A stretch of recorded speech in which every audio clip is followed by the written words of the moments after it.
Mẹ tôi nuôi một con rắn xanh lớn. Con rắn này rất to và khỏe. Mẹ tôi còn yêu thương nó hết mực. Tối hôm đó, mẹ tôi thả con rắn xanh vào giường chị tôi. Chị tôi tái mặt, bị trói chặt trên giường không thể cử động. Con rắn đã trưởng thành, đến lúc cần có bạn đời, được chọn để phục vụ nó là phước phần nhiều đời của con. Đừng không biết điều. Sáng hôm sau khi tôi đến phòng chị, cảnh tượng bên trong khiến tôi sợ hãi tột cùng. Chị tôi mặt mày tái nhợt, co ro một bên, tấm ga trải giường trắng tinh còn lốm đốm máu chảy. Mẹ tôi vui vẻ vuốt đầu con rắn xanh nói: con cái lớn của mẹ đã thuộc về ngươi. Khi nào thì con trai rồng của ta trở về? Nghe mẹ nói, tôi thấy ớn lạnh toàn thân. Con trai rồng là anh trai tôi, anh ấy đã mất trong một vụ tai nạn xe 3 năm trước. Từ khi đó, mẹ tôi nuôi con rắn xanh này. Con rắn xanh lè lưỡi về phía mẹ, rồi lại chui vào giường chị tôi. Chị tôi khóc cầu xin mẹ tha cho chị, nhưng mẹ quát lên: giả vờ gì chứ? Không phải lần đầu tiên. Hãy chăm sóc tốt cho con rắn xanh này. Nếu nó vui vẻ, nó sẽ mang anh con trở về. Chẳng gì quý hơn thế. Con rắn xanh chui xuống dưới váy chị tôi và không thấy đâu nữa. Chị tôi mặt mày tái nhợt, không lâu sau lại bắt đầu rên rỉ, với biểu cảm lẫn lộn giữa đau đớn và khoái lạc. Mẹ tôi nhổ nước bọt xuống đất. Con cái lẳng lơ, lúc đầu thì từ chối, bây giờ lại không thể rời đi. Đêm đến, tôi ngủ lơ mơ, tỉnh dậy thấy một bóng đen đứng cạnh giường. Nhìn kỹ thì ra là chị tôi. Chị tôi tóc tai rối bù, cả người đều lạnh ngắt. Sao người chị lạnh vậy? Chị tôi cười gượng đáp: bị thứ đó phá thân rồi. Người còn ấm làm sao được? Em nên nhân lúc này mà chạy đi, càng sớm càng tốt. Nếu không, mẹ sẽ không để yên đâu. Tôi nhìn chị với khuôn mặt kinh hãi. Nhưng em vẫn chưa trưởng thành mà. Lúc đó ai thèm quan tâm em bao nhiêu tuổi, trong mắt mẹ. Hai chị em mình cộng lại cũng không quan trọng bằng con rắn. Dù em không chết vì con rắn, em cũng sẽ chết vì chuyện khác thôi. Tôi mở miệng định nói, nhưng không thốt nên lời. Ngày hôm sau, tôi bị đánh thức bởi tiếng hét của mẹ. Tôi vội vàng chạy ra xem, và thấy chị tôi đã chết. Chị treo cổ trong bộ váy cưới đỏ rực. Tiếng la của mẹ quá lớn, khiến Tam thúc công nhà bên cũng chạy qua.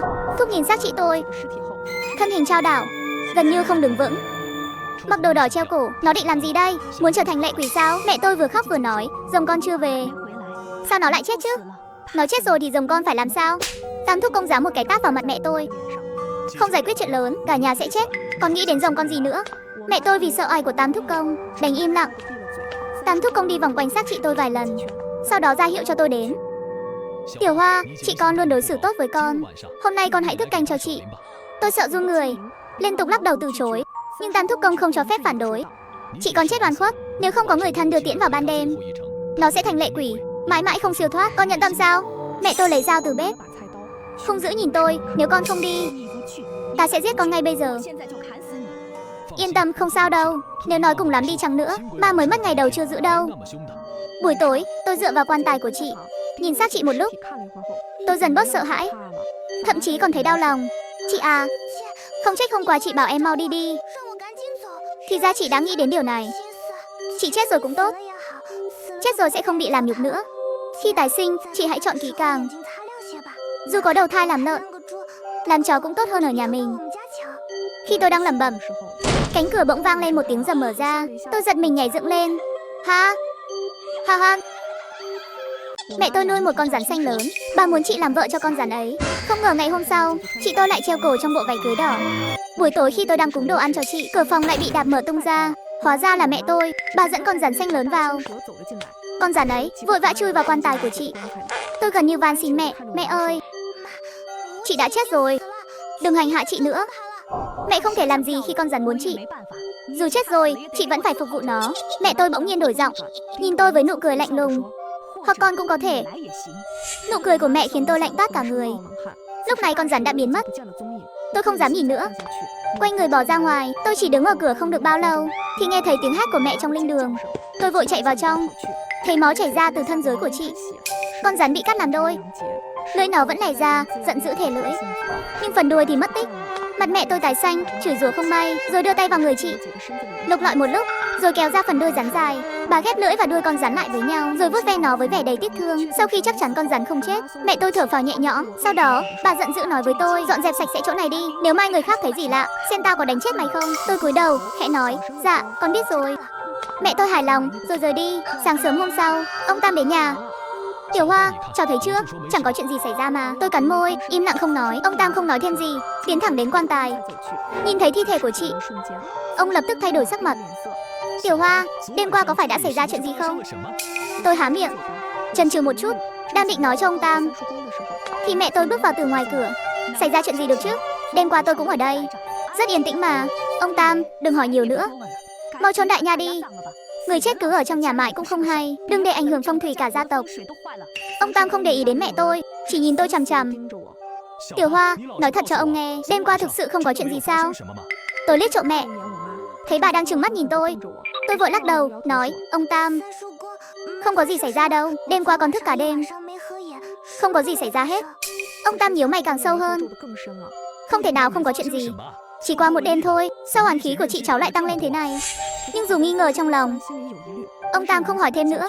Tiểu Hoa, cháu mau đến nhà bà Ngũ, xin một con gà trống biết gáy. Tôi nhìn ông Tam với vẻ bối rối hỏi. Tôi nói, ông Tam, nhà cháu cũng có gà trống to mà, sao phải sang nhà bà Ngũ xin gà làm gì? Ông Tam thở dài, nếu chỉ là hồn oán thông thường, gà nhà cháu cũng đủ rồi. Nhưng oán khí của chị cháu quá nặng, gà nhà cháu không thể trấn áp nổi. Gà của nhà bà Ngũ thì khác, tuổi đời đã lâu, chân đỏ, chỉ gà nhà bà ấy mới có tác dụng. Người khác đến xin, bà ấy chưa chắc đã cho. Nhưng cháu đi, bà ấy sẽ đồng ý. Tôi ngần ngừ một lúc, rồi cắn răng chạy đến nhà bà Ngũ. Khi đến nơi, đang suy nghĩ cách mở lời, thì bà Ngũ đã mang con gà trống, chân tay bị trói lại, ra cho tôi. Tôi ngạc nhiên nhìn bà. Bà Ngũ thở dài, nói, cầm đi. Tuy không rõ nhà cháu gặp chuyện gì, nhưng cũng đoán được phần nào. Con gà này đã ở với bà nhiều năm, nếu người khác đến xin, bà chắc chắn không nỡ cho. Nhưng Tiểu Hoa, từ nhỏ bà đã coi cháu như cháu ruột, nên đưa cho cháu thì bà không tiếc. Mũi tôi cay xe, xin nỡ bật khóc. Tôi quỳ xuống đất, dập đầu 3 lần trước bà Ngũ. Bà Ngũ, từ giờ bà là bà ruột của cháu. Nếu lần này cháu sống sót, cháu sẽ chăm sóc bà đến cuối đời. Bà Ngũ nói, được rồi, con đứng lên đi, chị cháu mất rồi, người tiếp theo có thể là cháu. Tiểu Hoa, nhớ kỹ, nếu mẹ cháu nấu thịt cho cháu ăn, tuyệt đối đừng ăn. Nghe vậy, tôi run rẩy cả người, kinh hãi nhìn bà Ngũ.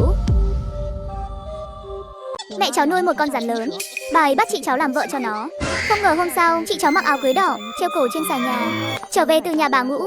Ông Tam đang làm đinh bằng gỗ đào, thấy tôi mang gà trống về, ông thở phào nhẹ nhõm. Tôi biết mà, nếu cháu đi xin, bà ấy chắc chắn sẽ cho. Tôi cúi đầu im lặng. Ông Tam cũng không để ý, giục tôi mau đi giết con gà trống. Sau đó hứng máu gà vào bát. Tôi gật đầu, cầm con gà chạy thẳng vào bếp. Vừa hứng máu gà xong, quay lại thì thấy mẹ đứng phía sau, nhìn tôi chằm chằm. Mẹ vào đây từ lúc nào vậy? Mẹ không trả lời, lấy ra một cái chai màu đen. Tôi còn chưa kịp hỏi, mẹ đã đổ thứ trong chai vào bát máu gà. Tôi giật mình, trong chai cũng là máu, nhưng là máu gì thì không rõ. Mẹ vừa đổ gì vào vậy? Mày lo lắng gì chứ? Máu gà ngâm đinh gỗ đào. Mày muốn chị mày không bao giờ siêu thoát à? Tất nhiên là con không muốn. Vậy thì chuyện vừa rồi đừng nói ra. Thêm chút máu này chỉ làm cho dương khí trong máu gà yếu đi, giúp chị mày không phải mãi mãi không siêu thoát. Tôi cúi đầu im lặng, cảm thấy mẹ sẽ không tốt bụng đến vậy. Mẹ thấy tôi có vẻ không vui, liền thay đổi sắc mặt ngay lập tức. Sao, mày dám không nghe lời mẹ à? Nếu mày dám nói ra, xem mẹ có đánh chết mày không? Tôi sợ hãi, rụt cổ lại. Dạ, con biết rồi. Khi tôi đưa bát máu gà cho ông Tam, ông đã làm xong những cây đinh gỗ đào. Ông bỏ đinh gỗ vào bát máu gà. Tôi mấy lần muốn kể với ông chuyện vừa rồi, nhưng mẹ luôn đứng bên cạnh, nhìn chằm chằm, không để tôi có cơ hội nói gì. Ông Tam dường như nhận ra tôi muốn nói gì đó. Tiểu Hoa, sao vậy? Cháu có gì muốn nói không? Ông Tam, máu gà ngâm đinh gỗ để làm gì? Là để phong ấn. Vậy chị cháu sẽ ra sao? Ông nhìn tôi một lúc lâu, rồi thở dài, nói, sẽ không thể siêu thoát. Tiểu Hoa, không phải ông Tam nhẫn tâm đâu, thật sự là vì chị cháu chết quá oán khí. Nếu ông Tam không làm vậy thì không thể trấn áp được chị cháu. Quả nhiên giống như lời mẹ tôi nói, không thể siêu thoát sao? Ông Tam, cháu hiểu rồi. Cháu sẽ giúp ông, chúng ta mau nhanh lên thôi, nếu không trời sẽ tối mất. Vậy cháu vào linh đường, mang xác chị ra đây, đưa vào quan tài bên ngoài. Vừa bước vào linh đường, tôi bị dọa đến mức hét toáng lên. Bụng chị tôi sáng nay còn phẳng lì, bây giờ lại phình to như quả bóng. Tôi kéo áo chị ra, thấy dưới lớp da bụng của chị có thứ gì đó đang ngọ nguậy. Nó đan xen chằng chịt, khiến người nhìn phải rùng mình. Các bạn thân mến, bộ phim Oan hồn chị gái rắn đang được sản xuất, nhưng ai không chờ nổi có thể nhấn vào góc dưới bên trái của video để tải ứng dụng Yanyan Shito GC, tìm kiếm Oan hồn chị gái rắn để xem trước các nội dung tiếp theo đầy hấp dẫn nhé.